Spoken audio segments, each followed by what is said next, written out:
నమస్కారం. City news Telugu స్వాగతం. ఈనాటి వార్తా విశేషాలు. ఆంధ్రప్రదేశ్ సామాజిక సంక్షేమ board chairman Balakotaiah Vijayawada MP Kesineni Sivanath కార్యాలయంలో మీడియా సమావేశం ఏర్పాటు చేశారు. ఈ సందర్భంగా బాలకోటయ్య మాట్లాడుతూ కల్తీ నెయ్యి, అవినీతి సొమ్ము విజయవాడ వైసీపీ నాయకులని అందించిందని గత 4 రోజులుగా దొంగలు మాట్లాడుతున్నారు.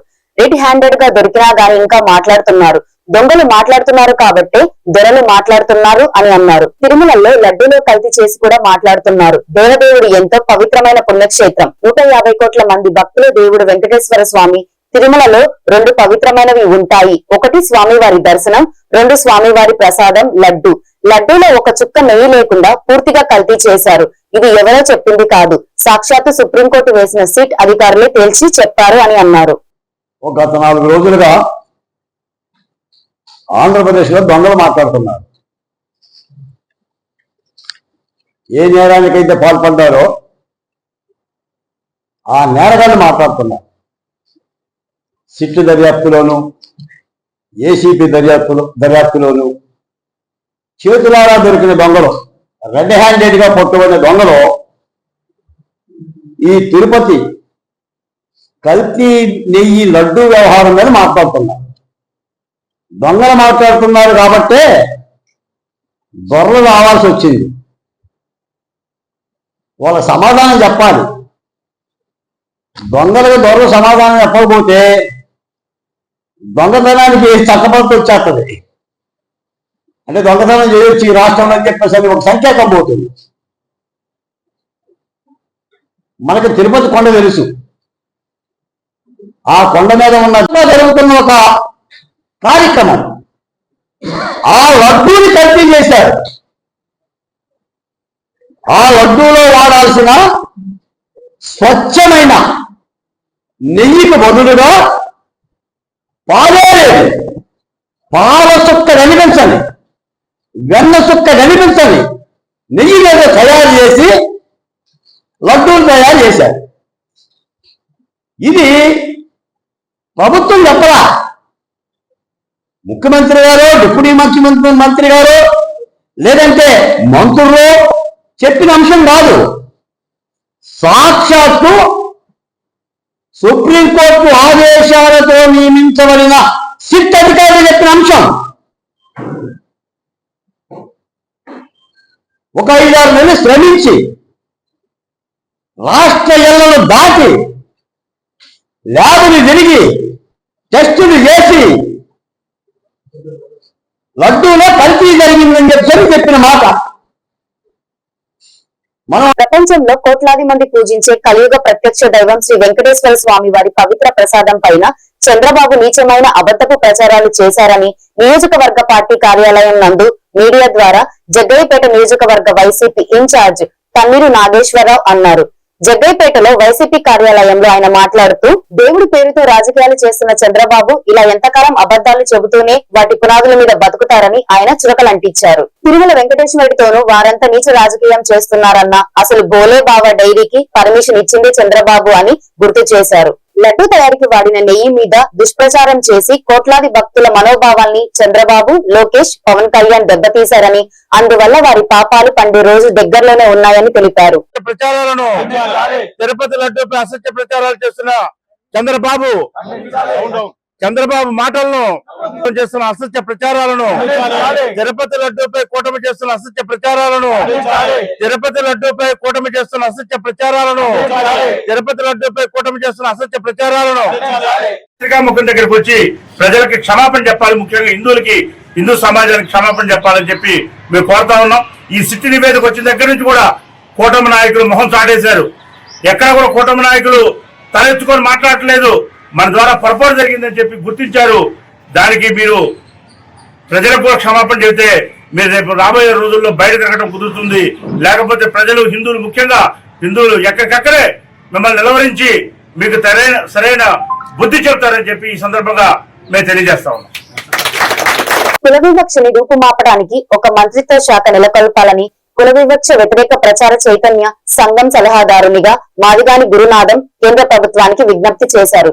విజయవాడ ప్రెస్ క్లబ్ లో ఆ సంఘ ప్రతినిధులు ఏర్పాటు చేసిన విలేకరుల సమావేశంలో గురునాథ్ మాట్లాడుతూ అన్ని రాష్ట్రాల నుండి పలు రంగాలలో కుల నిర్మూలనకు కృషి చేస్తున్న ప్రముఖులను ఎంపిక చేసి విజయవాడలో ముఖ్యమంత్రి చంద్రబాబు నాయుడు చేతుల మీదుగా అంబేద్కర్ అవార్డులు ఇవ్వడానికి నిర్ణయించామని ఆయన ప్రకటించారు. భావ స్వేచ్ఛ, మత స్వేచ్ఛలను కాపాడడానికి తగిన మంత్రిత్వ శాఖ మరియు దానికి నిధులు అందించాలని నిర్మలా సీతారామన్, నరేంద్ర మోదీ, అమిత్ షాలకు ఆయన కోరారు.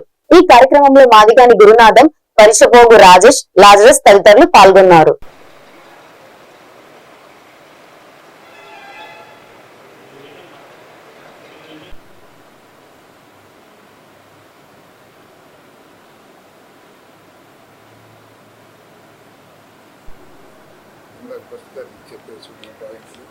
మాదిగాని గురునాథం ఈ యొక్క కుల వివక్ష వ్యతిరేక ప్రచార చైతన్య సంఘానికి మరి అడ్వైజర్గా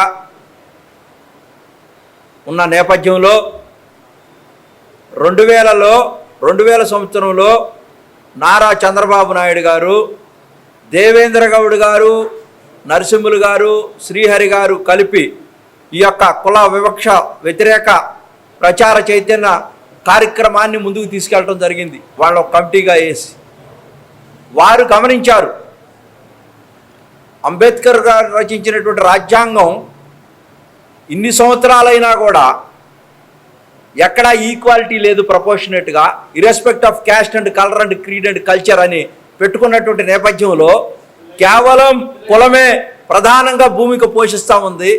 అందువల్ల ఎక్కడా కూడా ఎరాడికేట్ చేయలేకపోతా ఉన్నాం ఈ సిస్టంలో అని చెప్పి దాన్ని గమనించినటువంటి చంద్రబాబు నాయుడు గారి యొక్క కార్యక్రమాన్ని తీసుకున్న నేపథ్యంలో దానికి ప్రభావితమైనటువంటి ఇక్కడ దళిత ఉద్యమాల పట్ల అంకిత భావంతో ఉన్నటువంటి మరి పరిషపోగు రాజేష్ గారు, లాజరస్ గారు ఈ యొక్క కార్యక్రమాన్ని ముందుకు తీసుకెళ్ళడం కోసం గత 25 సంవత్సరాలుగా అహర్నిశలు కష్టపడుతున్నటువంటి నేపథ్యంలో మేమందరం ధిక్కార స్వరంతో ఉద్యమకారులుగా మేము ప్రశ్నిస్తూ ముందుకెళ్తూ ఈ సమాజంలో సమాజాన్ని నిర్మించాలంటే, సమానత్వం రావాలంటే, భారత రాజ్యాంగాన్ని పరిపుష్టి కలగాలంటే 21 ఆర్టికల్ ఉంది, రైట్ టు లివ్, 22 ఆర్టికల్ ఉంది, భావ స్వేచ్ఛ, 25 నుంచి 30 ఆర్టికల్ దాకా ఉంది, మత స్వేచ్ఛ, అనేక స్వేచ్ఛలు ఉన్నటువంటి సమాజంలో హక్కులు ఏ విధంగా మనం 7 హక్కులు ఉన్నాయి, ప్రాథమిక హక్కులు, ఇవన్నీ కూడా ఎక్కడ కూడా ఇంప్లిమెంట్ అవుతున్నప్పటికి కూడా ఈ యొక్క కులాల నిచ్చెనమెట్లో ఆర్థిక ఉగ్రవాదులు, అరాచక శక్తులు ఏ విధంగా పీచమడుస్తున్నాయో కులాలను అడ్డం పెట్టుకొని వాళ్ళు రాజ్యాధికారం దిశవైపు వెళ్తా ఉన్నప్పుడు ఇవన్నీ కూడా సంతృప్తికర స్థాయిలో లేని పరిస్థితుల్లో మేమంతా కూడా ఒక డిమాండ్ చేయబోదలుచుకున్నాం. కేంద్ర ప్రభుత్వం బడ్జెట్ పెట్టబోతా ఉంది.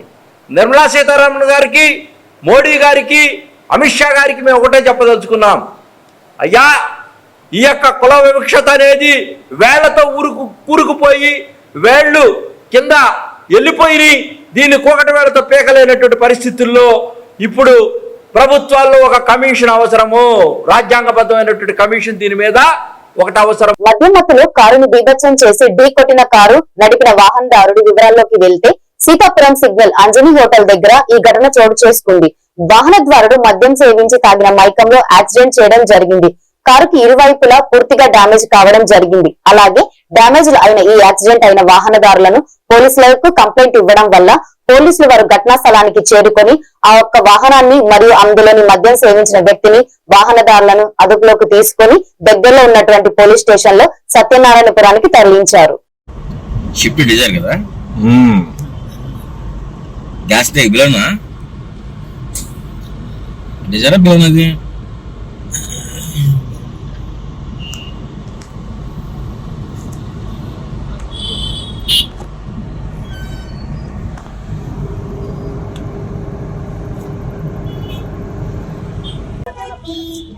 తాగి వాహనం డ్రైవ్ చేసి నెంబర్ ప్లేట్ కూడా పెట్టారు. మత్తులో ఒళ్ళు తెలియక కోబట్టి మొత్తం అంతా ఈ సీతారాంపురం సిగ్నల్ ఏరియాలో కారు బీభత్సంతో తాగిన మైకంతో కరెంటు పోలను గుద్ది భారీగా నష్టాన్ని కలిగించాడు. వ్యక్తి అయితే ఇంకా మద్యం మత్తులోనే ఉన్నాడు. చూస్తున్నారు కదా ఇక్కడ car number 3080 AP 16F D3080 car number. ఈ వాహనం ఇప్పుడు కంప్లైంట్ ఇచ్చిన తర్వాత పోలీసులు వచ్చి ఆ వాహనాన్ని రికవర్ చేసి వారికి ఏదైతే ఉందో లోపల ఆ తాగిన వ్యక్తి ఎవరైతే ఉన్నారో చూస్తుండండి, ఇక్కడ వ్యక్తులు లోపల ఉన్నారు. నెంబర్ ప్లేట్ వచ్చేసి AP16F D3080. వాహనం కూడా బాగా డ్యామేజ్ అయింది లెఫ్ట్ సైడ్ చూస్తున్నారు కదా. ఈ వాహనం సీతారాంపురం సిగ్నల్ అంజనీ హోటల్ పక్కన పార్కింగ్ చేసి పెట్టి ఉన్నారు. పోలీసు వారు కంప్లైంట్ ఇచ్చిన తర్వాత చర్యలు తీసుకొని అదుపులోకి తీసుకున్నారు. ఆ దృశ్యాలు మీరు ఇక్కడ చూడండి. మొత్తం ఫుల్ డ్యామేజ్ అయింది ఇక్కడ.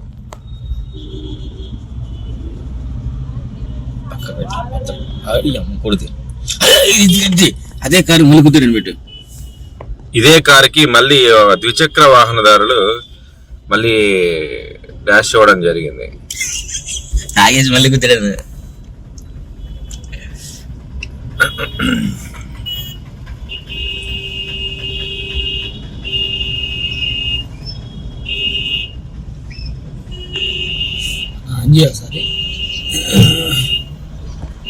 పశుసంవర్ధక శాఖ ఆధ్వర్యంలో రాష్ట్రీయ గోకుల్ మిషన్ అనే కార్యక్రమం కింద 1000 దూడల అందాల పోటీలను గుడివాడ మండలం లింగవరంలో టీడీపీ సీనియర్ నాయకులు సిహెచ్ జగన్మోహన్ రావు ప్రారంభించారు. APLDA CEO doctor M Srinivasarao మాట్లాడుతూ లింగ నిర్ధారణ వీర్యం SSS ద్వారా పుట్టిన 1000 దూడలను ఉత్పత్తి చేసి గ్రామాలలో రైతు పోషకులను అధిక ఆదాయం రావాలనేది రాష్ట్ర ప్రభుత్వ ఉద్దేశమన్నారు. పాల్గొన్న దూడలకు మొదటి, 2వ, 3వ బహుమతులను అందజేశారు. కార్యక్రమంలో అధికారులు నాగభూషణ్ రావు, MCH నరసింహులు, హనుమంతరావు, రాజకీయ నాయకులు చాట్రగడ్డ రవికుమార్, వాస మురళి తదితరులు పాల్గొన్నారు.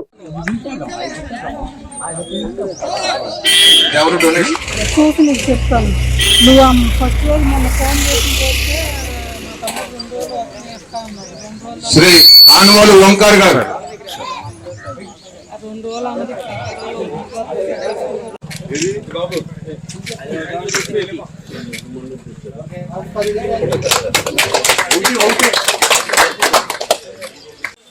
ఇది పొంగనూరు కాప లోకేష్.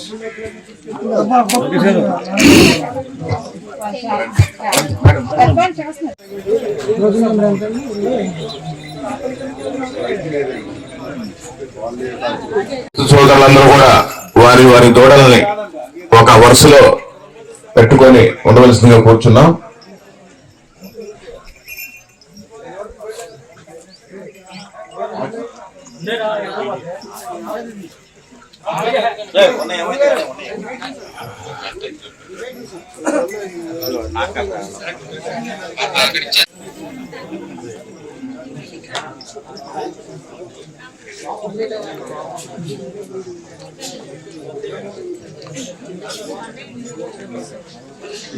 బలాలకు సంబంధించినటువంటి ఇది కూడా ఇవ్వటం జరుగుతుంది.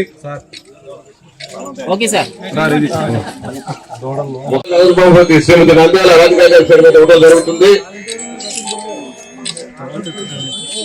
కేంద్ర రాష్ట్ర ప్రభుత్వాలు కలిసి సంయుక్తంగా రాష్ట్రీయ గోకుల్ మిషన్ అనే కార్యక్రమం కింద రాష్ట్రంలో 1000 దూడల ఉత్పత్తి చేసి 1000 దూడల ఉత్పత్తి ద్వారా గ్రామాలలో అధిక పాల ఉత్పత్తి చేయాలి, తద్వారా రైతులకి అధిక ఆదాయం సమకూర్చాలనే ఉద్దేశంతో ఈ లింగ నిర్ధారిత వీర్యాన్ని చేపట్టడం జరిగింది. గతంలో ఈ వీర్యము 2 స్టాక్స్కి 500 రూపాయలు వసూలు చేసే అవకాశం ప్రభుత్వం నిర్ణయించింది. ఇప్పుడు 1 సంవత్సర కాలం నుంచి ఒక్కొక్క ఇంజెక్షన్ 150 రూపాయలకే ఇప్పుడు చేస్తున్నాము. ఇది 300 రూపాయలు ఖరీదైతే 50% సబ్సిడీతో 150 రూపాయలకి రైతులకు అందించడం జరుగుతుంది. ఈ రోజున ఈ గ్రామంలో దాదాపు గత సంవత్సరం నుంచి చేసిన ఫలితం ఏంటంటే 37 దూడల్ని లేగ దూడల్ని 1000 దూడల్ని ఇప్పుడు ఇక్కడ ప్రదర్శన చేయడం జరిగింది. ఈ ఉమ్మడి కృష్ణా జిల్లాల్లోనే ఈ గ్రామము ఆదర్శంగా మనకి నిలుస్తుంది. ఈ గ్రామాన్ని మనం ఆదర్శంగా తీసుకొని ఇతర రాష్ట్రంలోని ఇతర గ్రామాలు కూడా ఈ 1000 దూడల ఉత్పత్తి కార్యక్రమాన్ని సజావుగా చేసుకుంటే గౌరవ ముఖ్యమంత్రి గారు కలలుగనేటువంటి గ్రామ సంపద సృష్టి అనేది మనకి చాలా ఈజీగా తక్కువ ఖరీదుతో చేయడానికి ఆస్కారం ఉంటుంది. ఈ రోజున ఈ కార్యక్రమం ద్వారా ప్రతి సంవత్సరము ఈ గ్రామంలో సుమారు 40 లక్షల నుంచి 50 లక్షల రూపాయల సంపద సృష్టించబడుతుంది. కాబట్టి రాష్ట్రంలోని రైతు సోదరులందరూ ఈ లింగ నిర్ధారణ వీరికాన్ని ఆదర్శించి వాళ్ళ ఆర్థికాభివృద్ధి చెందాలని చెప్పని మనస్ఫూర్తిగా కోరుకుంటున్నాను. ధన్యవాదాలు. ఈ బులెటిన్ ఇంతటితో సమాప్తం. మరొక బులెటిన్ లో మళ్ళీ కలుసుకుందాం.